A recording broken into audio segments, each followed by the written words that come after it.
Test ক্যারিয়ারের ১৬তম বার ইনিংসে ৫ wicket প্রাপ্তি, এর চেয়ে বেশি মাত্র বাংলাদেশিদের মধ্যে কেবলমাত্র সাকিব আল হাসান, যার নামের সঙ্গে ১৯ বার। চট্টগ্রামে আরেকবার তাইজুল জাদু, চট্টগ্রামে আরেকবার বাংলাদেশের ম্যাচে ফেরা। একটা পর্যায়ে মনে হচ্ছিল জিম্বাবুয়ের ৩৫০ বা ৪০০ রান খুব বেশি দূরের না। প্রথম দুটো উইকেটে যেভাবে তারা খেলছিল মনে হচ্ছিল যে বাংলাদেশের সামনে বড় কিছুই অপেক্ষা করছে। তবে তাইজুলের যে দারুণ কীর্তি চট্টগ্রাম দেখেছে, নিশ্চয়ই বাংলাদেশ কামব্যাক করেছে বোলিংয়ে, সেটাও এক তাইজুল ইসলামের কল্যাণেই। আপনাকে অবশ্যই মানতে হবে, একটা আক্ষেপ হয়তো তাইজুলের থাকতে পারে, টানা ২ বলে ২ উইকেট যখন পেলেন, হ্যাট্রিক বলটায় যেভাবে বলটা উঠেছিল, সাদমান যদি দারুণ একটা ক্যাচ নিতে পারতেন তাহলে হয়তো টেস্ট ইতিহাসে আরেকবার একটা হ্যাট্রিকের সাক্ষী হয়ে যেত বাংলাদেশ। আর এই চট্টগ্রামে হয়তো আরেকটা অর্জনের গল্প লিখতে পারতেন একজন তাইজুল ইসলাম। এর আগে এই তাইজুল আদতে চট্টগ্রামে দারুণ বোলিং করেছেন, তার অর্জন, তার রেকর্ড ৫০-এর বেশি উইকেট এই চট্টগ্রামের উইকেটে, আজকেও ৫টা উইকেট।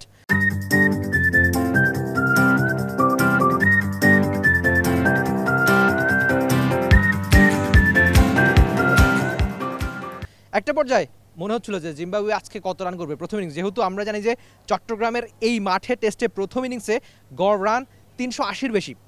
তার মানে জিম্বাবুয়ে টস জিতে ব্যাটিংয়ের সিদ্ধান্ত ঠিকঠাক ছিল। তারা যেভাবে শুরু করেছিল, বিশেষ করে ২ উইকেট হারানোর পর তাদের রান ছিল প্রায় ১৫০-র বেশি, তখন মনে হচ্ছিল যে ৩৫০ বা ৪০০ রানও হয়ে যেতে পারে হয়তো জিম্বাবুয়ের প্রথম ইনিংসে। তবে একজন তাইজুলের কল্যাণে যেভাবে কামব্যাকটা করেছে বাংলাদেশ, এখন পর্যন্ত সেটা আপনাকে মানতেই হবে। টেস্টে একটা ইনিংসে ৫ উইকেট প্রাপ্তি তার ১৬তম বারের মতো, এর চেয়ে বেশি বাংলাদেশিদের মধ্যে কেবলমাত্র সাকিবের রয়েছে।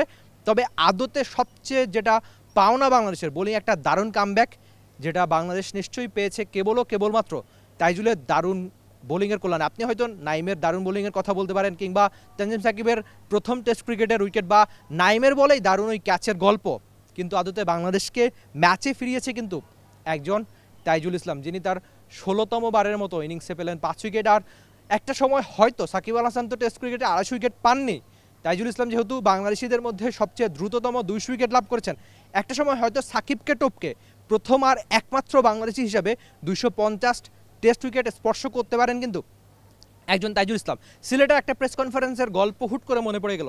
তাইজুল দারুণ বোলিং করে প্রেস কনফারেন্সে এসেছেন, তারপর তার যেহেতু বয়স হয়ে গেছে ৩০-এর অনেকটা বেশি, তিনি বলেছেন, ভাই বয়স হয়েছে, আমাকে বুড়া বানাই দিয়েন না এখনই, আমি আরও ভালো পারফরমেন্স করতে চাই। সিলেট থেকে চট্টগ্রাম তাইজুল নিজেকে একই রকমভাবে একই ধারে তিনি দারুণ পারফরমেন্সটা করে যাচ্ছেন। অন্তত আজকের চট্টগ্রামে তিনি যেভাবে দেখিয়েছেন ভালো বোলিং, হয়তো ভালো বোলিং বা ৫ উইকেট পাওয়ার অর্জনের আনন্দ তার রয়েছে। তবে আক্ষেপটা থাকতে পারে, এত ভালো বোলিং করেও হ্যাট্রিকটা সামান্যর জন্য হয়নি। ভালো বোলিং করেছে বাংলাদেশ, ভালো বোলিং করেছে তাইজুল ইসলাম, আপনি নিশ্চয়ই তা মানছেন। Rifat Emil, T Sports, Chattogram. For more updates, subscribe to our YouTube channel and click on the bell icon. Follow us on Facebook and Instagram. Download T Sports app to enjoy exciting games and highlights. Visit tsports.com.